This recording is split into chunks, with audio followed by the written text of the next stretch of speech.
কখনো ভেবে দেখেছেন একটা শিশুর চোখে আমাদের এই পৃথিবীটা দেখতে ঠিক কেমন? চলুন না, আজ আমরা সেই জগতেই একবার ডুব দেই।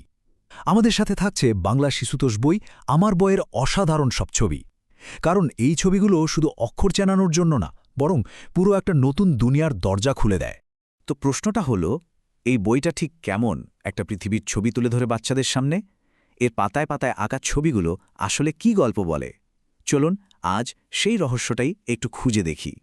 তো চলুন শুরু করা যাক আমার বইয়ের ছবির জগৎ দিয়ে। দেখব এই সহজ ছবির আড়ালে আসলে কতটা গভীর শিক্ষা আর মূল্যবোধ লুকিয়ে আছে। বইটা একটা শিশুকে প্রথম যে জিনিসটার সাথে পরিচয় করিয়ে দেয় সেটা হলো আমাদের চারপাশের সবুজ প্রাণবন্ত প্রকৃতি। শুরুতেই দেখুন, এই যে বিশাল পাহাড়ের ছবি, এটা দেখা মাত্রই কিন্তু একটা বাচ্চার মনে বিশালতা আর বিস্ময়ের একটা অনুভূতি তৈরি হয়। আর ঠিক তারপরে ফোকাসটা চলে আসে একদম ছোট আর খুব কাছের একটা পরিবেশে, একটা পুকুরে। মানে এখান থেকেই বোঝা যায় যে প্রকৃতি ছোট বড় সব জায়গাতেই জীবন দিয়ে ভরা। শুধু তাই না, বইটাতে পশু পাখিদের নিয়েও খুব সহজ মজার গল্প বলা হয়েছে ছবির মাধ্যমে। যেমন ধরুন, এই গল্পটা শুরু হচ্ছে একদল ইঁদুরের দুষ্টুমি দিয়ে। ওরাই এই গল্পের হিরো বলতে পারেন। কিন্তু ওদের এই মজায় একটু পরই বাধা পড়ে। হুট করে হাজির হয় এক অতিথি, একটা বিড়াল।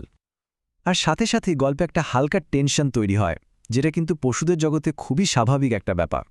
শেষ পর্যন্ত এই যে দৌড়ঝাঁপ, এটা শেষ হয় আর প্রকৃতির নিয়ম চলতেই থাকে।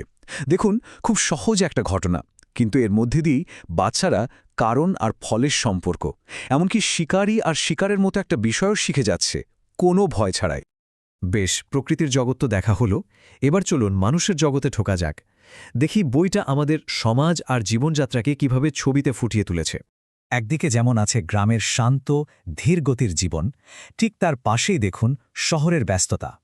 এই যে দুটো ছবি পাশাপাশি, এটা বাচ্চাদেরকে খুব সহজেই নিজেদের সংস্কৃতির ভেতরের বৈচিত্র্যটা চিনতে সাহায্য করে। বইটা কিন্তু বন্ধুত্ব আর একসাথে খেলার যে কি দারুণ আনন্দ, সেটাও তুলে ধরে। যেমন এই ঘুড়ি ওড়ানোর দৃশ্যটা, এটা দেখলেই বন্ধুত্বের একটা চিরচেনা ছবি চোখের সামনে ভেসে ওঠে। আর এই ছবিটা, এটা কিন্তু খুব গুরুত্বপূর্ণ। একটা বাচ্চা যার পায়ে ক্রাচ, সেও সবার সাথে ফুটবল খেলছে। কি দারুণ একটা বার্তা, তাই না? খেলাধুলায় আসলে সবাই সমান, এখানে কোনো ভেদাভেদ নেই। একইভাবে এই ছবিটা দেখুন, এখানে বড়দের প্রতি সম্মান দেখানোর মতো সামাজিক মূল্যবোধগুলো খুব সহজভাবে তুলে ধরা হয়েছে। এই জিনিসগুলোই তো আমাদের সমাজের বাঁধনটাকে শক্ত রাখে।